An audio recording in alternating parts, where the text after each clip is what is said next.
Ya baik pemirsa, jadi aku tuh pernah lihat ya bahwa ada pemain bola yang lagi main bola terus mendadak dia meninggal di situ. Iya, betul sekali. Ada juga seorang ibu yang ketika dia sujud tiba-tiba udah nggak ada nyawanya, meninggal. Banyak sekali padahal lagi kisah-kisah sehat itu. walafiat. Banyak banget emang pemirsa kisah-kisah tentang meninggal mendadak. Makanya sekarang kita angkat temanya, langsung saja kita saksikan tayangannya berikut ini.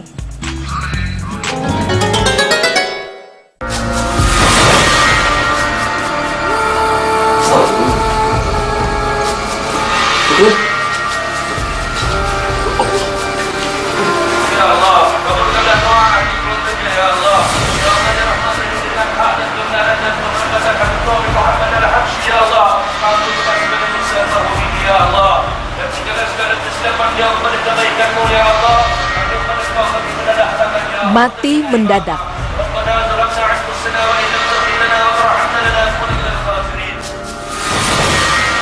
Pemirsa beriman, cara mengenai ajal, tiada satu manusia pun yang tahu kapan ajal akan datang menjemput.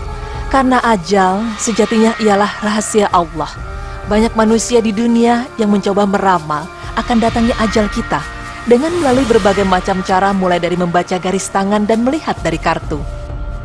Sungguh perbuatan itu melampaui kekuasaan Allah, dan itu termasuk dalam perbuatan syirik yang dosanya tidak terampuni jika kita mempercayai akan ramalan tersebut. Tetapi masih banyak manusia yang percaya akan ramalan. Bahkan para malaikat pun tidak mengetahui kapan akan datangnya ajal manusia, karena malaikat selalu menunggu akan perintah dari Allah kapan mereka akan mencabut nyawa setiap manusia di dunia. Dan pemirsa, berikut tim Berita Islami masa kini akan memaparkan beberapa kisah mengenai orang-orang yang menemui ajalnya saat mereka tengah melakukan aktivitas.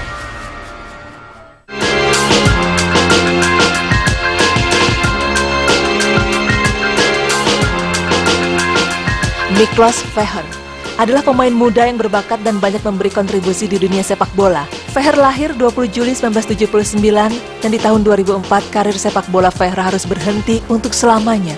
Ia mengalami serangan jantung secara tiba-tiba di lapangan. Miklos Feher pingsan dan kemudian meninggal dunia setelah mengalami serangan jantung dalam pertandingan Liga Portugal saat timnya bertanding dengan Vitória Guimarães.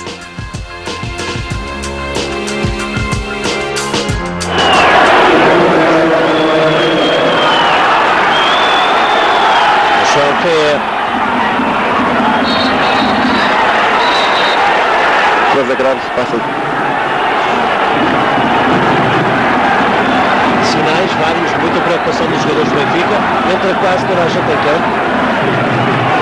Os jogadores do Benfica têm as mãos na cabeça.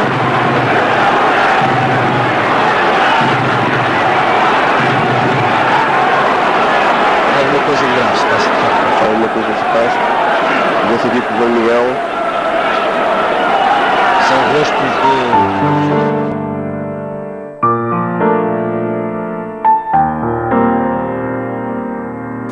Pier Mario Morosini, pemain bola asal Italia ini lahir 5 Juni 1986 di Bergamo. Ia lebih dikenal dengan nama Morosini. Setelah Morosini mulai tumbuh menjadi pria dewasa, ia memulai karir sepak bola profesionalnya di timnas Italia pada tahun 2001 sampai 2009. Morosini meninggal akibat serangan jantung saat memasuki menit-menit terakhir pertandingan. Morosini mengalami kejang dan kemudian tak sadarkan diri di lapangan. Melihat kejadian itu, tim medis Livorno seketika menuju lapangan dan melakukan pertolongan pertama sebelum akhirnya dibawa ke rumah sakit. Sayangnya, Tuhan berkehendak lain. Dalam perjalanan ke rumah sakit, Morosini menghembuskan nafas terakhirnya. Dia menderita kardiak arrest. Ia rupanya sudah meninggal ketika ambulans tiba.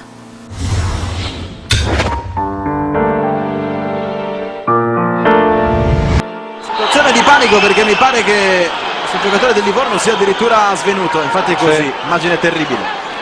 Brutta immagine, brutta da vedere. Immagine terribile, guardate, guardate il giocatore del Pescara, forse Insigne, che se ne stava andando via. Qua c'è paura incredibile. Adesso stanno andando, guardate Schiattarella, le lacrime di Schiattarella. C'ha paura, hanno paura, abbiamo paura noi di qua. Seorang atlet karate bernama Muslim yang meninggal dunia saat mengikuti kejuaraan nasional atau kejurnas karate di Makassar, Sulawesi Selatan. Atlet tersebut diduga mengalami kelelahan setelah bertanding 4 kali dalam sehari. Isak tangis sejumlah rekan dan kerabat Muslim pecah saat mengetahui atlet karate asal Palu tersebut dinyatakan meninggal dunia. Muslim terjatuh dalam partai final kejurnas karate di Gedung Olahraga Andi Matalata, Makassar.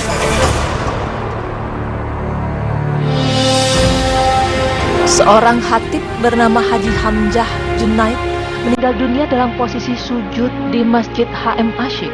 Almarhum yang sebelumnya masih sempat mengisi khutbah sholat Jumat di masjid ini, tiba-tiba beliau meninggal dalam keadaan sujud. Menurut keterangan salah seorang jamaah, almarhum saat sujud terakhir sholat Jumat sudah tidak lagi bangun di tahiyat akhir. Almarhum awalnya diduga tidak sadarkan diri dan langsung dibawa ke rumah sakit Islam Faisal. Tetapi saat sampai di sana, ia dinyatakan sudah meninggal dunia dan kemudian dibawa ke rumah duka.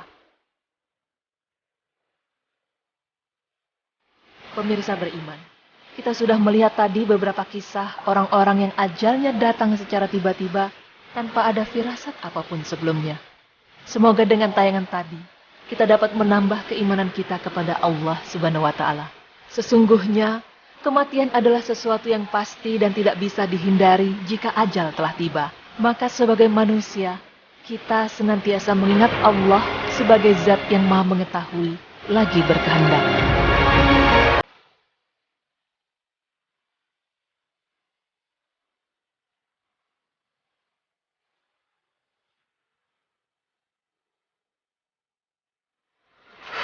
Ngelihat tayangannya tadi Bisa datang bener-bener ya, kapan saja. bener-bener ya. speechless banget ya. Emang kita nggak pernah tahu ya kapan, kayak tadi pemain bola lagi main bola tiba-tiba kena serangan jantung. Terus ada juga yang orang Indonesia lagi tanding karate mungkin karena kelelahan. Tapi yang paling luar biasa berita yang terakhir tadi, seorang khatib meninggal di sujud terakhir sholat Jumat. Luar biasa banget. Husnul khotimah, insya Allah ya. Mudah-mudahan kita juga termasuk yang seperti itu.